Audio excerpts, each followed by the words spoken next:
Assalamualaikum warahmatullahi wabarakatuh. Kami dari kelompok 6 akan mempresentasikan peranan teknologi informasi di perusahaan. Kami yang beranggota 6 orang, yakni Sapitri Indriani dengan nomor NIM 12210920, Ahmad Faruk dengan nomor NIM 12210897, lalu ada Intan Listi Nuraini dengan nomor NIM 12211396, Bima Mutasabil dengan nomor NIM 12211004, Heru Rusmana dengan nomor NIM 12210248, Dimas Reynaldi dengan nomor NIM 12210376.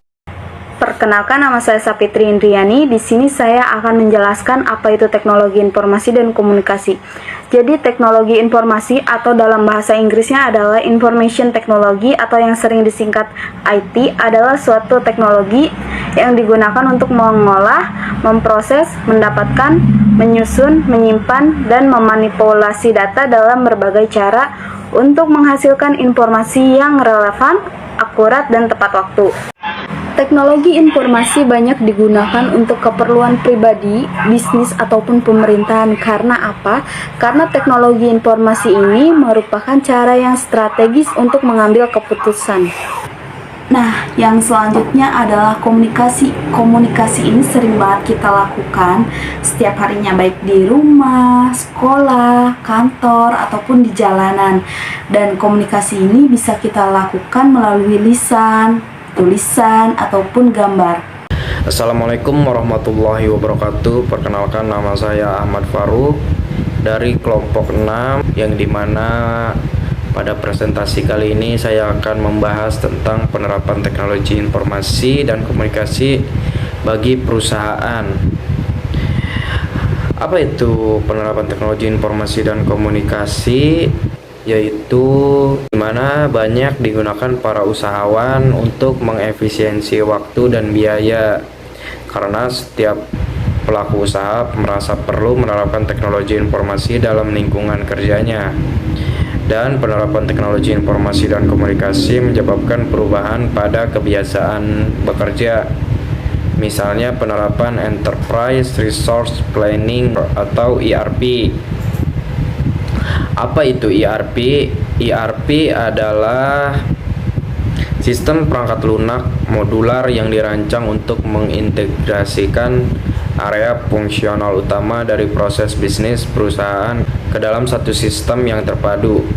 ERP menstandarisasi, menyederhanakan, dan mengintegrasikan proses bisnis seperti keuangan, sumber daya manusia, pengadaan, distribusi, dan departemen lainnya. Dalam persaingan bisnis yang semakin ketat saat ini, kita harus memberikan jasa atau produk yang inovatif, harga kompetitif, dan menguntungkan perusahaan. Menyangkut harga yang kompetitif dan menguntungkan perusahaan, ini sering berlawanan satu dengan yang lain. Jika harga kompetitif, maka perusahaan bisa rugi banyak. Atau jika mau menguntungkan perusahaan, maka harga sulit menjadi kompetitif.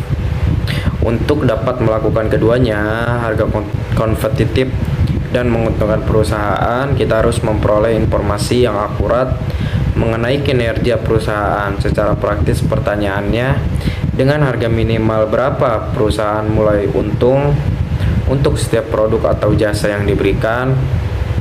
Pertanyaan yang sederhana. Ini memerlukan banyak data untuk menjawabnya. Pertanyaan yang sederhana ini memerlukan banyak data untuk menjawabnya. Menggunakan sistem manual untuk menjawab ini akan memerlukan waktu berhari-hari, dan mungkin juga jawabannya tidak akurat. Nah, dengan menggunakan teknologi informasi, informasi bisa didapatkan dalam hitungan detik. Perusahaan yang menggunakan teknologi informasi tersebut secara menyeluruh akan mempunyai catatan secara otomatis pada setiap proses produksi, pembelian, penerimaan barang, penjualan, pengiriman, pengeluaran uang, penerimaan pembayaran, dan semua transaksi keuangan langsung terjurnal otomatis. Dari informasi yang sudah menyatu inilah kita dapat memperoleh hasil analisa yang cepat dan mengambil keputusan bisnis dengan cepat. Dengan penjelasan di atas, peranan teknologi informasi atau IT sangat penting bagi perusahaan untuk dapat mengambil keputusan bisnis secara tepat dan cepat.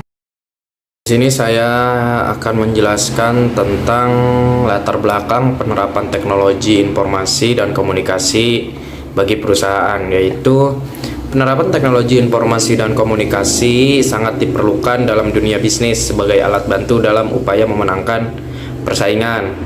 Karena pembangunan teknologi informasi perusahaan dilakukan secara bertahap sebelum sebuah sistem holistik atau menyeluruh selesai dibangun, karena hal tersebut disesuaikan dengan kekuatan sumber daya yang dimiliki perusahaan.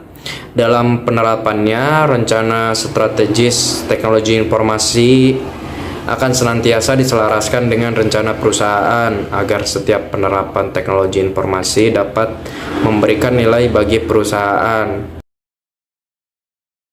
Assalamualaikum warahmatullahi wabarakatuh. Saya Intan Listi Nur Aini dari kelas 12 1C 14. Saya di sini akan mempresentasikan apa itu green manufacturing. Green manufacturing adalah sebuah metode dalam manufaktur untuk meminimalisir limbah dan polusi melalui desain produk dan proses dengan tujuan utama adalah untuk berkelanjutan.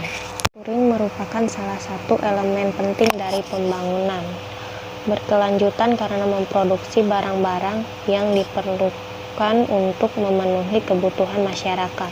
Manufacturing adalah sistem input-output, di mana sumber daya adalah input dan ditransformasikan melalui proses manufacturing menjadi produk atau produk setengah jadi. Assalamualaikum warahmatullahi wabarakatuh. Perkenalkan, nama saya Dimas Renaldi dari kelas 12 1C 14 dengan nomor NIM 122103776. Di sini saya akan menjelaskan tentang artificial intelligence atau yang biasa disebut AI dan machine learning.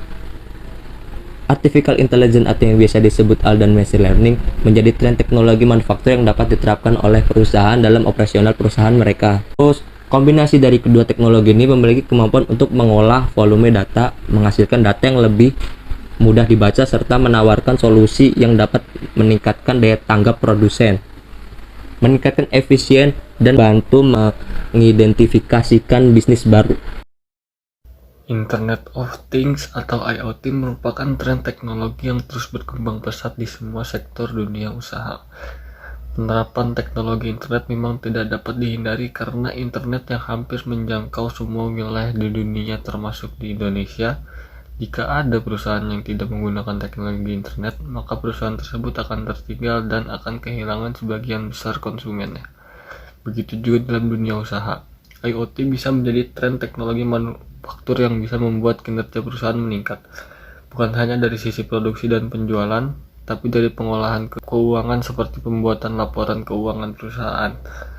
Juga harus menggunakan teknologi internet. Dengan teknologi internet yaitu cloud-based, maka laporan seperti neraca, cash flow, dan laba rugi perusahaan bisa dilakukan dengan cepat dan tepat. Mobile ERP merupakan suatu sistem yang dilakukan dengan cara mobile, yaitu melalui perangkat smartphone.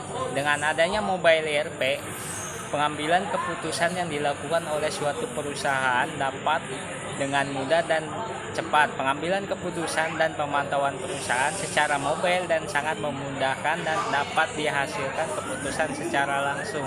Di sini saya akan menjelaskan atau melanjutkan tentang penjelasan dari teman-teman saya, yaitu tentang teknologi apa saja yang diterapkan di perusahaan, yang dimana saya akan menjelaskan tentang real time operation.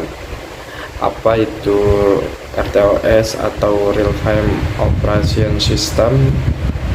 Adalah sebuah sistem operasi yang dirancang untuk melayani beberapa tugas pemrosesan data masuk atau keluar secara real time tanpa penundaan, dikenal dengan istilah multitasking.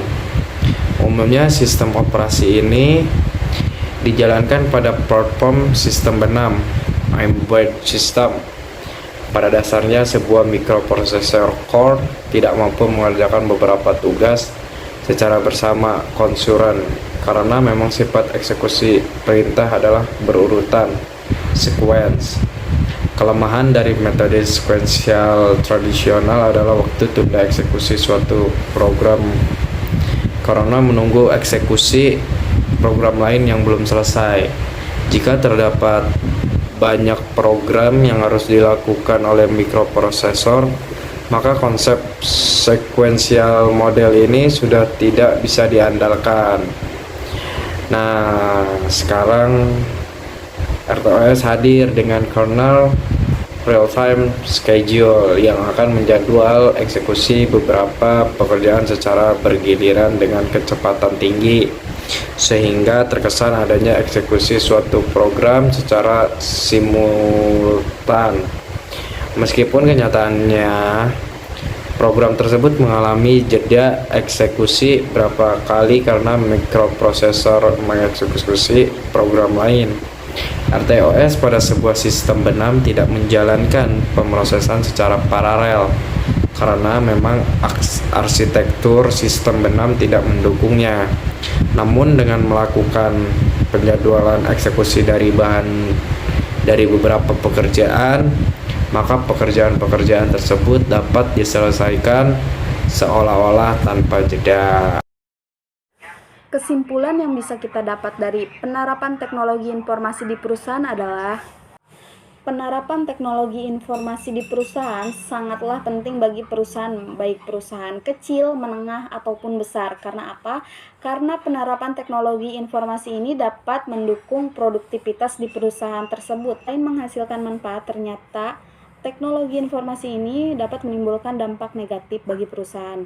Yang pertama, tertutupnya kesempatan kerja. Yang kedua, timbulnya resistance to change.